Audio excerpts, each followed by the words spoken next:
Tragique explosion de la ville ayant causé la mort de près de 200 personnes et près d'un millier de blessés sans abri à Brazzaville. Une émission gabonaise est conduite depuis ce jour, mardi, par le professeur Léon Zouba.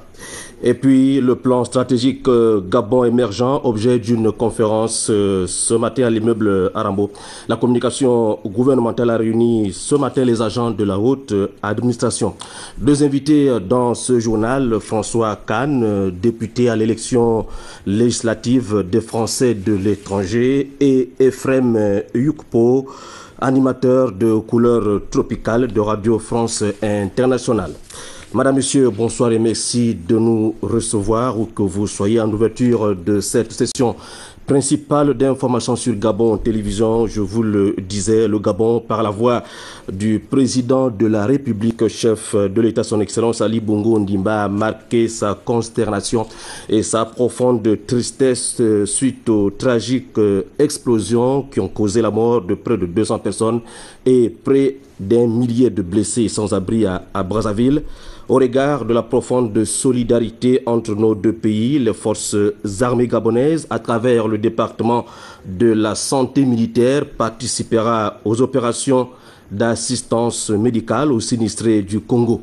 La mission gabonaise, je le disais tantôt, est conduite depuis ce jour, mardi 6 mars 2012, par le professeur Léon Zouba en sa double qualité de ministre de la Santé du gouvernement gabonais et de médecin général, inspecteur de nos forces armées. Une autre communication du président de la République, cette fois adressée au fraîchement élu président de la Fédération de Russie.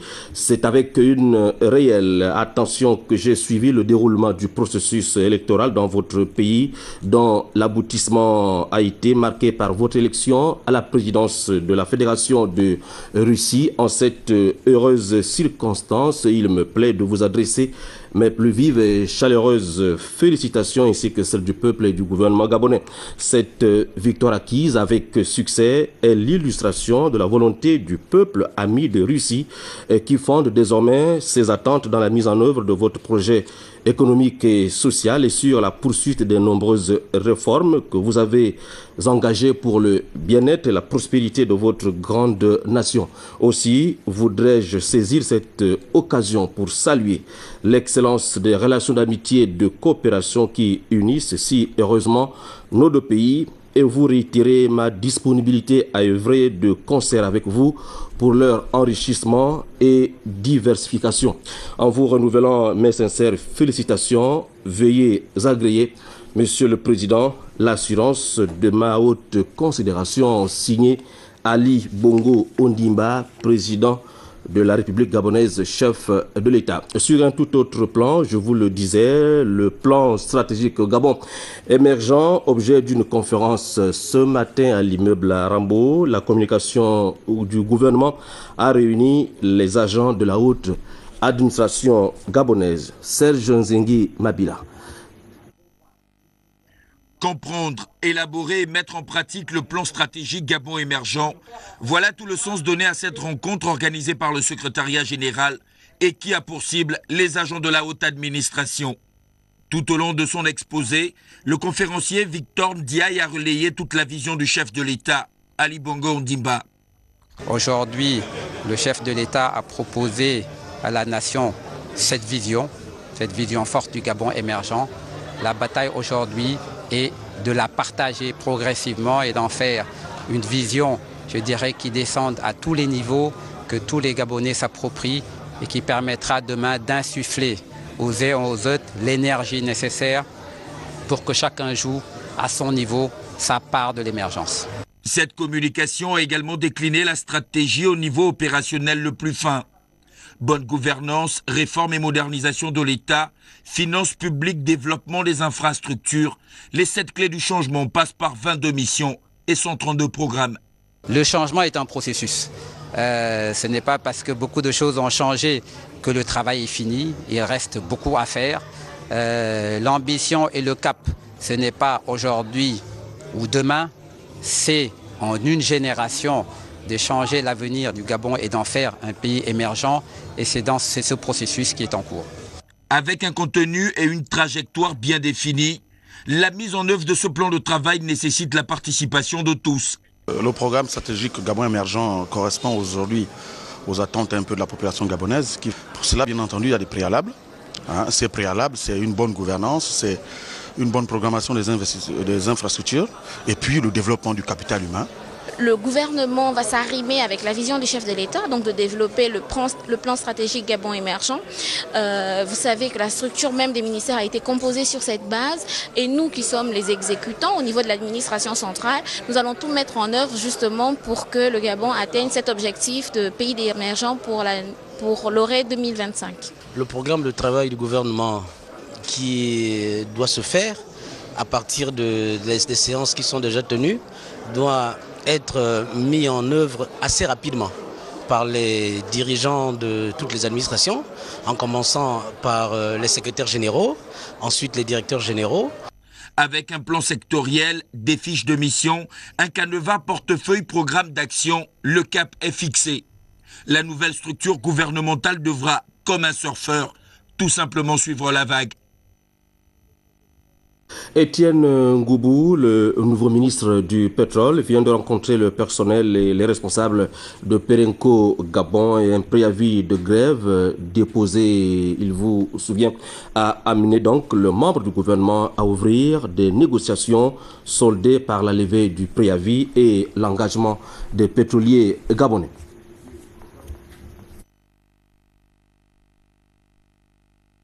La promotion du dialogue social entre personnel de l'entreprise Perenco et la direction générale, conduite par Christian Moulard, a favorisé, grâce à l'invitation de la hiérarchie, des échanges nécessaires pour désamorcer un mouvement de grève. La sérénité retrouvée au terme d'accords en cours d'exécution justifie ainsi cette rencontre au ministère du Pétrole pour entamer sous l'œil indicateur d'Étienne Ngoubou, le ministre du Pétrole, un nouveau départ qui incite promptement au respect des textes et dispositions réglementaires en territoire national. Nous souhaitons, au sein du gouvernement, sous l'instruction de son Excellence, Monsieur le Président de la République, chef de l'État, qu'il y ait une meilleure communication au sein des entreprises et que les échanges puissent se faire autour d'une table. Nous pensons qu'il est possible d'avoir des résultats positifs, comme vous nous l'avez démontré hier, et comme vous l'avez concrétisé par le procès verbal de ces négociations. Je voudrais maintenant, de manière symbolique, remettre le procès verbal à M. le secrétaire général du ministère des Hydrocarbures, afin qu'il puisse remettre une copie à chaque personne représentant les différents comités. Le procès verbal de conciliation signé et échangé engage les deux parties. Le langage de communication que nous a donné le ministre sera effectivement tenu et sera devenu chez Perenco. Je vais dire en un jour quasiment, nous avons réussi à finaliser le dossier, donc à rapprocher les positions et à trouver un point central. Au jour d'aujourd'hui, donc nous terminons cette série de réunions avec une satisfaction tout à fait partagée par toutes les parties. Et nous nous en félicitons tous. Aujourd'hui, nous avons avancé. Nous avons eu non pas gain de cause, ce n'est ni l'administration qui a gagné, ni les employés qui ont gagné, c'est Perenco qui avance ensemble avec la direction générale, le personnel et les délégués du personnel, parce que nous allons mettre les instruments de communication qui permettent en interne d'avoir un dialogue social cohérent et une communication du fait pour que les employés puissent s'approprier les réalités de l'entreprise et avancer ensemble avec l'entreprise. Les responsables de l'ONEP ont assisté les travaux dont l'issue fixe ici le cap du gouvernement de mission sous Raymond Donsima. Outil de mobilisation des fonds pour le développement des infrastructures collectives, le partenariat public-privé est au centre d'une importante conférence à l'initiative de la Confédération patronale gabonaise. Une rencontre animée par un expert du Conseil français des investisseurs en Afrique, Victor Mundunga, Edgar Nzimbi et Doukaga. Ce n'est plus un secret, l'État gabonais veut éviter des privatisations abusives ou saigner ses finances publiques. On le sait aussi, Les entreprises privées veulent éviter les aléas d'un contractant public lui imposant des conditions insupportables. Les partenariats publics-privés, basés sur des cadres institutionnels, juridiques et environnementaux propices, constituent une alternative indispensable au développement des États africains. Quand on prend le plan stratégique Gabon émergent 2011-2016, il affiche de très grandes ambitions et dans ce plan, effectivement, une place importante va être accordée aux partenaires publics-privés. Donc il est important que nous, privés, qu'on puisse se renseigner, bien comprendre ces mécanismes-là, pour que nous puissions apporter notre contribution, donc d'abord au financement de l'économie nationale, mais également dans le même temps au développement de nos activités commerciales et économiques et surtout également apporter un service à nos concitoyens. Le partenariat public-privé qui a été lancé par les autorités de notre pays aujourd'hui peut prendre corps parce que nous avons maintenant des outils, nous avons maintenant de la méthodologie, nous avons des moyens financiers parce que souvent on mélange un peu le moyen financier avec la conception même du projet. S'inspirant du modèle français, le consultant en management des politiques publiques en Afrique a esquissé quelques contratypes transposables sur le continent. Qui dit partenariat public-privé dit durée. Qui dit durée dit risque. Donc c'est la confiance qu'on peut apporter dans la stabilité du cadre et la capacité à arbitrer entre la logique du profit et celle du service public. Si les partenariats publics-privés constituent un outil de mobilisation des ressources pour le développement des infrastructures collectives en Afrique, les entreprises africaines, elles, doivent réduire au maximum les risques de défaillance, c'est-à-dire le sous-investissement, les tarifs fluctuants et surtout la corruption rampante. Ici à l'hôtel Okoumé Palace, Victor Moutunga, Edgar Djemiloukaga. Et voilà nos deux reporters qui suivent pour nous depuis hier cette rencontre de Libreville sur la gestion des ports en Afrique de l'Ouest et du Centre. L'un des enjeux, c'est le développement des indicateurs de performance et de modernisation des infrastructures portuaires. La rencontre est initiée par l'association de gestion des ports d'Afrique et de l'Ouest, dont les ateliers techniques se sont ouverts ce matin dans un hôtel de la place. Regardez. Pour le cas du Gabon, le chef de l'État, Ali Bongo Ondimba, avait déjà retenu le principe de changer et de moderniser très vite les installations portuaires. Il avait involontairement anticipé sur l'ambition des pays membres de l'association de gestion des ports de l'Afrique de l'Ouest et du Centre, dont les quelques 60 représentants réunis à Libreville veulent trouver les indicateurs de mesure des performances de l'activité portuaire dans la sous-région.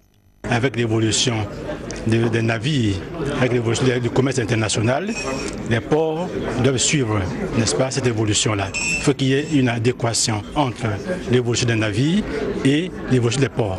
C'est-à-dire mettre les infrastructures portuaires en adéquation avec les tailles des navires. À l'ouverture de la rencontre, 24 heures plus tôt, le patron gabonais des ports Erad avait défini la vision du port de demain dans un environnement où les choses vont très vite.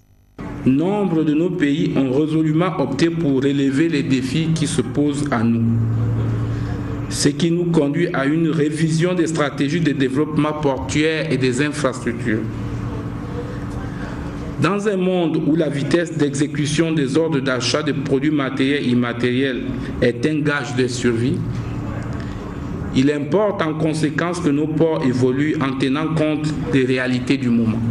Fort de l'appui des partenaires, dont la CNUSED, la CEMAC ou encore la CEDEAO, l'association de gestion des ports de l'Afrique centrale et de l'Ouest donne l'occasion à ses représentants ici de recenser par ailleurs les outils technologiques d'aide à la mise en œuvre d'une méthode commune de calcul des indicateurs de performance.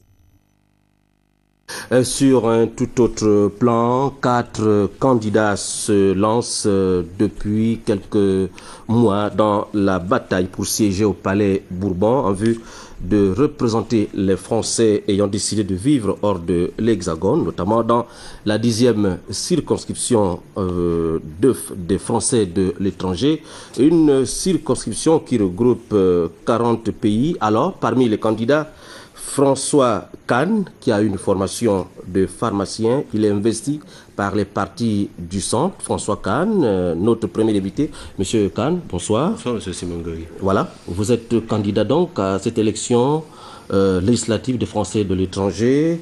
Vous proposez d'œuvrer pour que chacun bénéficie pleinement de ses droits de citoyen français? Je voudrais d'abord vous dire que je voudrais remercier le peuple gabonais pour l'hospitalité qu'il accorde aux 15 000 compatriotes qui vivent sur ce sol.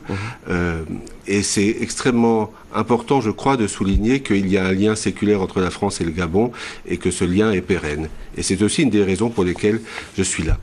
Alors, effectivement, il y a 15 000 Français qui vivent au Gabon, qui sont au Gabon pour des raisons diverses.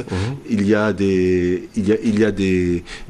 expatriés qui viennent pour travailler et qui s'intègrent parfaitement bien à la population.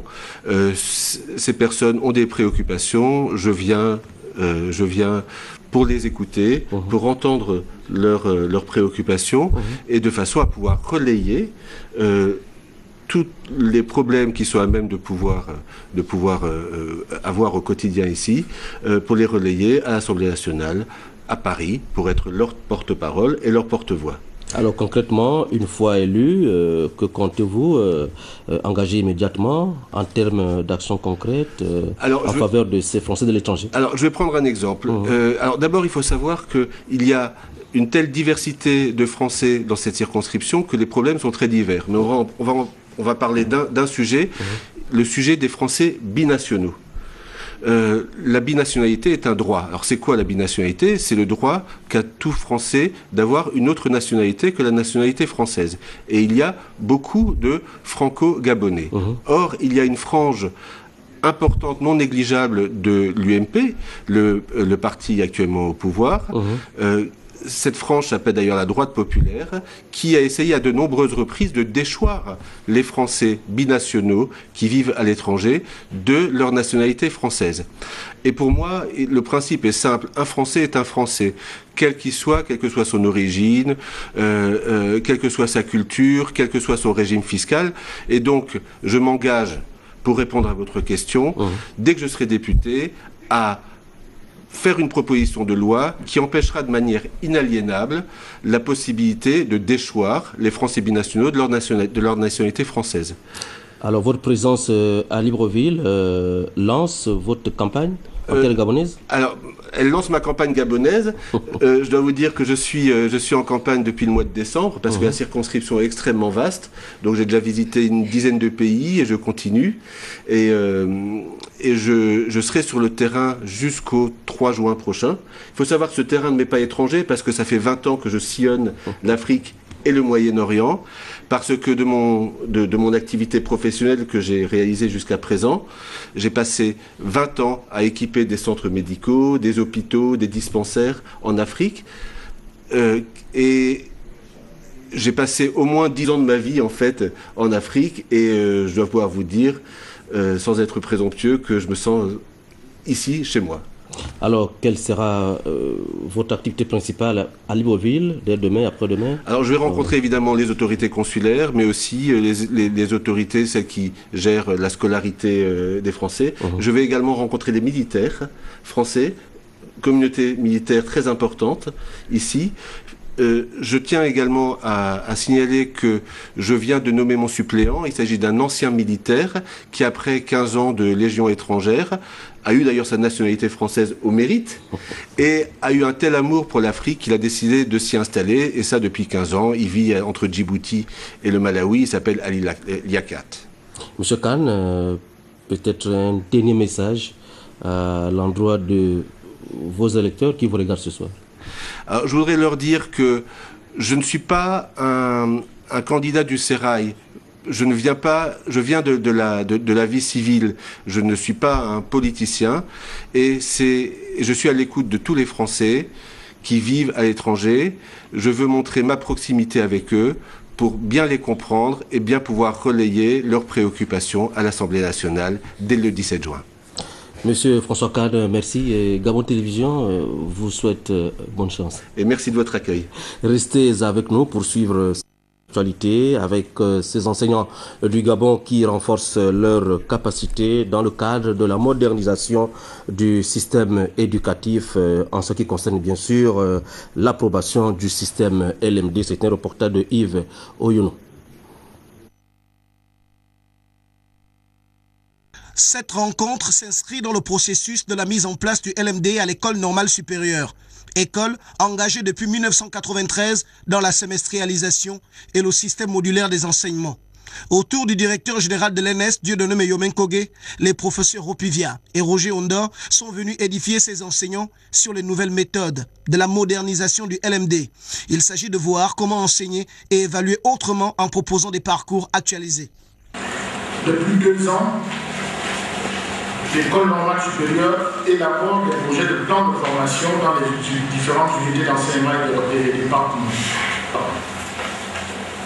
Ces projets doivent être finalisés en tenant compte du contexte gabonais. Ceux-ci seront plus tard validés par des experts extérieurs qui sont partenaires de l'école normale supérieure, à savoir l'Université Laval, l'UFM d'Aix-Marseille, la CEMAC, etc. L'objectif visé au terme de cette journée pédagogique est de proposer un livret de l'étudiant qui décline les parcours de formation en LMD.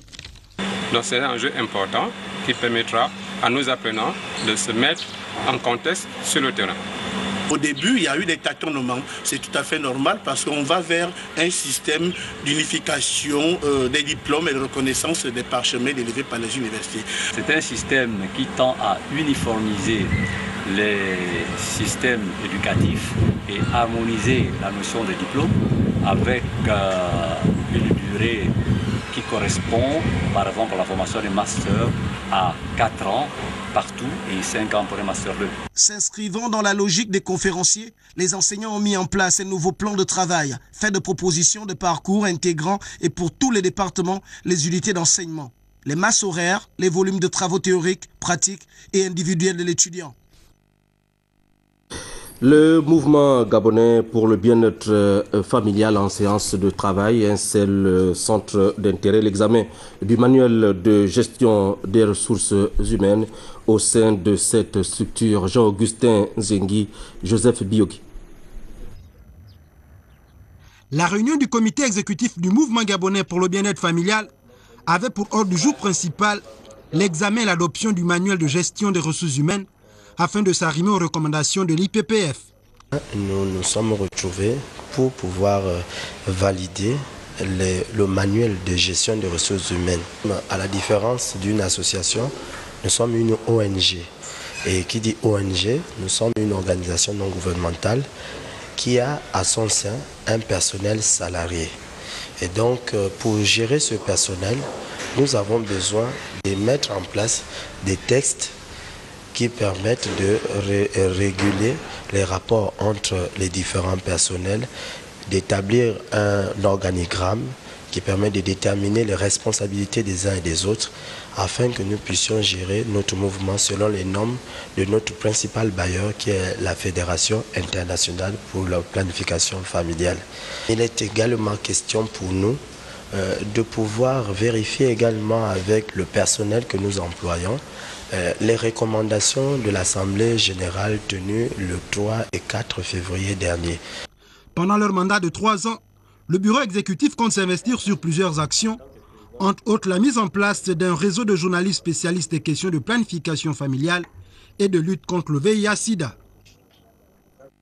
Une note triste dans cette édition d'information avec depuis la nuit dernière, 23h30, la perte de Mapangu Mukani Mouitia, ancien ministre de la République, ancien élu de Ndendé dans le département de la Dola.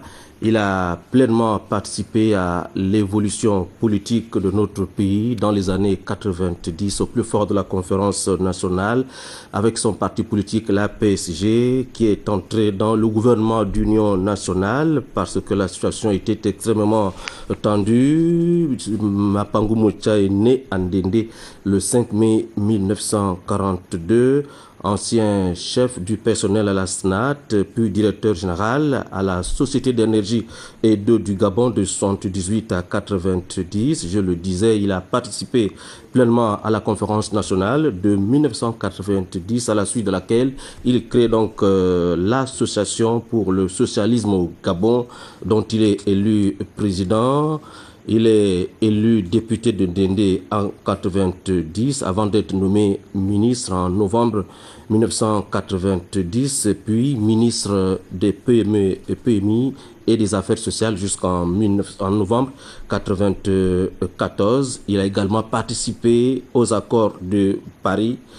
Moukani Moueté fut également directeur général de la SGEPP de 1999 à 2005, souffrant depuis 2007. Il est décédé donc dans la nuit d'hier des suites d'une longue maladie. Nous y reviendrons au cours de nos prochaines éditions d'information. Nous poursuivons ce journal avec cet accident de circulation dans le Guelolo du côté de l'Astrouville. Bilan de l'accident, un blessé et quelques dégâts matériels. Le récit de Kenny Kanga de notre rédaction. Il était 17h40 ici à Mukumbi, village situé à près de 45 km de l'Astrouville, lorsque ce camion de Sino Hydro, société chinoise chargée d'effectuer les travaux routiers et hydrauliques sur l'axe l'Astrouville-Laléou, quitte la chaussée pour se retrouver derrière ce domicile. À son bord, 2 occupants, notamment un Gabonais et un sujet chinois. À l'origine, selon les élèves qui sortaient des cours et autres témoins, le chauffeur tentait d'effectuer une manœuvre lorsque subitement les freins du véhicule ont lâché avant de faire sa descente, raclant tout sur son passage. Heureusement, aucune perte en vie humaine, mais l'on note tout de même un blessé grave. Il s'agit du Chinois qui aurait sauté du véhicule en voyant le danger et malheureusement a raté son atterrissage. Il en ressort avec une double fracture de la jambe droite et a été aussitôt conduit à l'hôpital de l'Astrouville avant d'être évacué au centre hospitalier régional La Missa-Bongo de Franceville. Voici un énième cas qui remet une fois de plus en cause la fiabilité des visites techniques sur les camions des chantiers. Aussi, les automobilistes et autres usagers de ce taxe routier sont invités à redoubler de vigilance et de prudence, surtout à la traversée des villages. Cette communication de la Direction générale de la Société nationale immobilière, la SNI, suite à la diffusion sur les antennes de Gabon Télévision de l'émission plurielle consacrée à la Société nationale immobilière, ses activités, ses lotissements de Libreville, Ovendo et Angondje, des individus véreux se sont opportunément découverts une âme de démarcheurs immobiliers auprès de paisibles citoyens gabonais. Prétextant détenir un mandat de la SNI, ils exigeraient en contrepartie de leurs prestations des espèces sonnantes et trébuchantes pour l'acquisition des logements ou parcelles réalisés par la SNI. Face à ces actes délictueux qui entachent l'image et l'honorabilité de la SNI, sa direction générale dément ici et maintenant qu'une mission de cette nature ait été confiée à une tierce personne, fût-elle physique ou morale. Le retrait des imprimés de demande de logement ou de parcelles et le dépôt des dossiers se font uniquement auprès des services du siège social à Libreville ainsi qu'aux antennes de Port-Gentil et Ovendo. Et ces actes ne prêtent à aucune conséquence financière pour les candidats aux produits immobiliers de la SNI. En conséquence, la SNI invite à la plus extrême prudence les compatriotes que ces fausses promesses d'un toit ou d'un terrain pourraient séduire. Par les présentes, la SNI décline toute responsabilité quant au préjudice moral ou financier causé aux compatriotes par ces escrocs de grand chemin. Signé Juste Valère Okologo Wokamba, directeur général de la SNI. Prix découverte RFI ce samedi 10 mars à 10h à Libreville dans l'Institut français du Gabon. L'événement est de taille. Dès demain déjà, à partir de 17h, Gabon Expo accueille l'émission Couleur tropicale de Radio France Internationale et son animateur Ephraim Yukpo, le remplaçant, vous le savez, de Claudicia. Ephraim qui est avec nous ce soir. Ephraim, bonsoir. Bonsoir Patrick. Comment allez-vous? Bien. Je présume que vous rentrez tout droit de Paris. Exactement, je sors de l'avion. Alors, qu'est-ce qui va se passer demain à Gabon Expo? Il va se passer de belles choses. Je commencerai par remercier le pays qui nous a accueillis, donc le Gabon, qui a bien voulu accueillir les découvertes RFI. On en est vraiment ravis, on leur dit merci. On dit merci au pays, on dit merci aux gouvernants qui ont bien voulu qu'on soit là. Alors, c'est vrai que l'événement, comme vous le savez, découverte RFI, c'est plutôt pour mettre en évidence des talents de notre continent, ceux qu'on ne connaît pas des fois, ceux qui n'ont jamais sorti d'album, ou ceux qui en ont sorti malheureusement qui manquent de promo. Donc nous sommes aussi là pour ça. Découverte RFI a contribué à faire connaître pas mal de gens, dont Richard Bonnat, bien d'autres.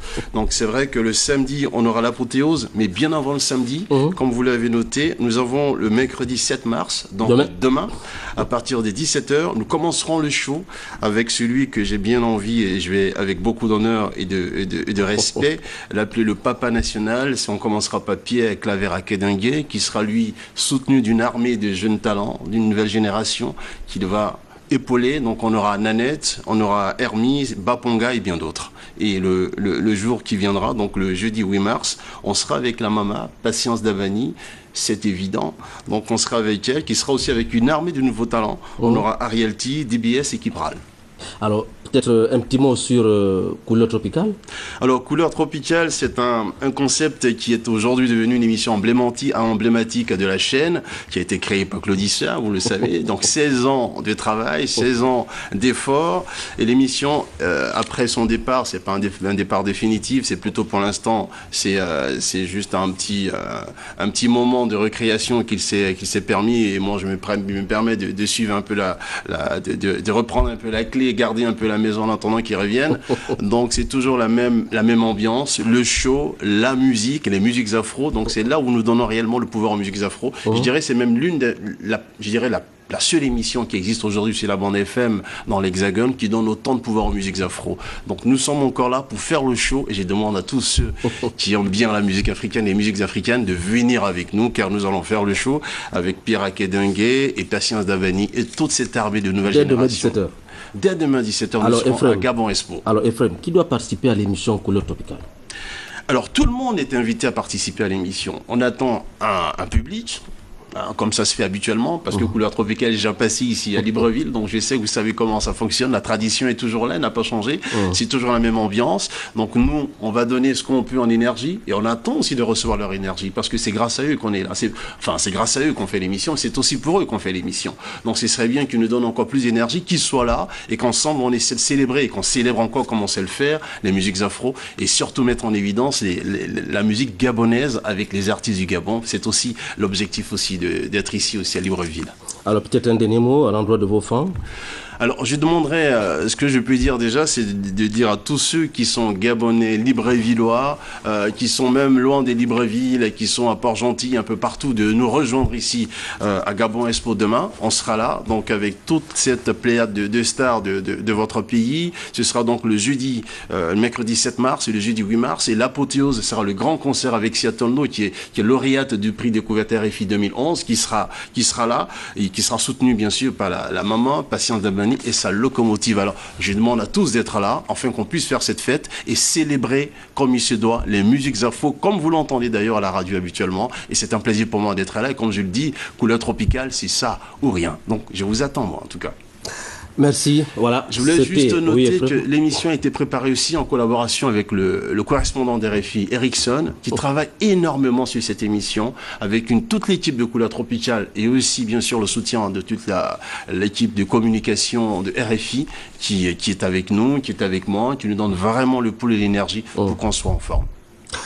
Voilà, c'était Ephraim Yukpo, animateur de Couleur Tropicale de Radio France Internationale, que vous retrouverez demain dès 17h à Gabon Expo. Merci Ephraim, restez avec nous. Patrick. Nous allons à Port-Gentil, vous allez découvrir cette ville avec cette salle d'apparat du tribunal de la ville économique qui vient de servir de cadre aux auditions criminelles à la cour d'appel judiciaire. 13 affaires étaient inscrites au rôle. Sur place à Port-Gentil, Serge Yakele Miyundu, Rodrigue Massaïle. Ouverture en début de semaine de la première session criminelle de la Cour d'appel judiciaire de la capitale économique sous la houlette de Mme Véronique Ogoula, le premier président de la Cour, qu'entouraient les présidents de chambre, les conseillers, les assesseurs, sous le regard du ministère public représenté par le procureur général. Pendant 2 semaines, 13 affaires seront examinées jusqu'au 6 mars prochain. Entre autres, les accusés sont poursuivis pour viol avec violence, vol à main armée, détention de chanvre indien, coups et blessures volontaires, coups mortels, non-assistance à personne en danger. La Cour a donc ouvert les audiences par l'affaire de 5 bandits dont l'âge varie entre 19 et 30 ans poursuivis pour viol en groupe, vol avec violence commis sur un couple sud-africain en avril 2009 au bord de mer de la capitale économique. 20 ans pour Olengadi, 8 ans pour Ibuakuda, 8 ans pour Igonjo Steven, alias Zepekenyo, Bonangadi, 8 ans, et Nzenge Emar, qui a choisi de se soustraire de l'épée de Damoclès, Madame Président, 18 ans c'est juste, et de savoir contre lui mandat d'arrêt. Vous aurez dit le droit, Madame Président, Monsieur de la Cour, je vous remercie. Signalons que les accusés devront purger leur peine à la prison centrale de la capitale économique où ils séjournent depuis avril 2009. Ce communiqué avant la fin du journal, le camarade Léandre Nzoué, secrétaire d'arrondissement, convie les camarades membres du bureau politique du Conseil national et les responsables des structures de base des 4 fédérations de sa circonscription politique à une importante réunion qu'il présidera le jeudi 9 mars 2012 à 17h au quartier général PDG d'Aveya à Pavé. L'ordre du jour portera sur les préparatifs de la fête du 12 mars 2012. Aussi, compte tenu de l'importance de l'ordre du jour, la présence de tous est vivement souhaitée, signé le secrétaire d'arrondissement Léandre Zoué. Et puis, communiqué de dernière minute, le ministre de l'économie numérique, de la communication et de la Poste informe tous les membres de l'administration centrale, les directeurs généraux et chefs de service des chaînes de télévision, le directeur général de l'IGIS, le directeur général de l'INPTIC, ainsi que les directeurs généraux et présidents des structures affiliées ARCEP, Gabon Télécom Libertis, Ouzan Gabon, Move Gabon, RTL Gabon, l'ANEF, Poste SA, du report des réunions de prise de contact initialement prévues le mercredi 7 mars 2012. À cet effet, les dites réunions sont ramenées au jeudi 8 mars 2012, conformément aux horaires mentionnés ci-après. Ainsi, faut-il préciser que messieurs et mesdames les conseillers du ministre y prendront part aux côtés des directeurs généraux dont ils ont le suivi des dossiers. Monsieur l'inspecteur général des services assistera également à toutes les audiences prévues. Le programme de ces réunions de prise de contact est le suivant: secrétariat général de 8h à 8h30, inspection générale 8h30 9h, direction générale de la maintenance 9h 9h30, direction générale de la communication 9h30 10h, direction générale de la poste 10h 10h30, direction générale du développement des réseaux numériques 10h30 11h, direction générale de la promotion de l'économie numérique 11h, 11h30, direction centrale du personnel, 11h30, 12h, direction centrale des affaires financières, 12h, 12h30, direction générale RTG 1, 12h30, 13h, direction générale RTG 2, 13h, 13h30, direction générale Institut Gabonais de l'image et du son, 13h30, 14h, direction générale de l'Institut supérieur des postes et de TIC, 14h, 14h30, Centre national d'information, 14h30, 15h, direction générale de l'ANEF, 15h30, 16h, président de l'ARCEP, 16h, 16h30, directeur général de Move Gabon, 16h30, 17h, directeur général Usan Gabon, 17h, 17h30, directeur général de Gabon Télécom Libertis, 17h30, 18h, directeur général d'RTL Gabon, 18h, 18h30, enfin, président directeur général de la Poste SA, 18h30, 19h, signé du secrétaire général Michel Kiki Mbou. Merci d'avoir regardé le journal sur Gabon Télévision. À demain 20h.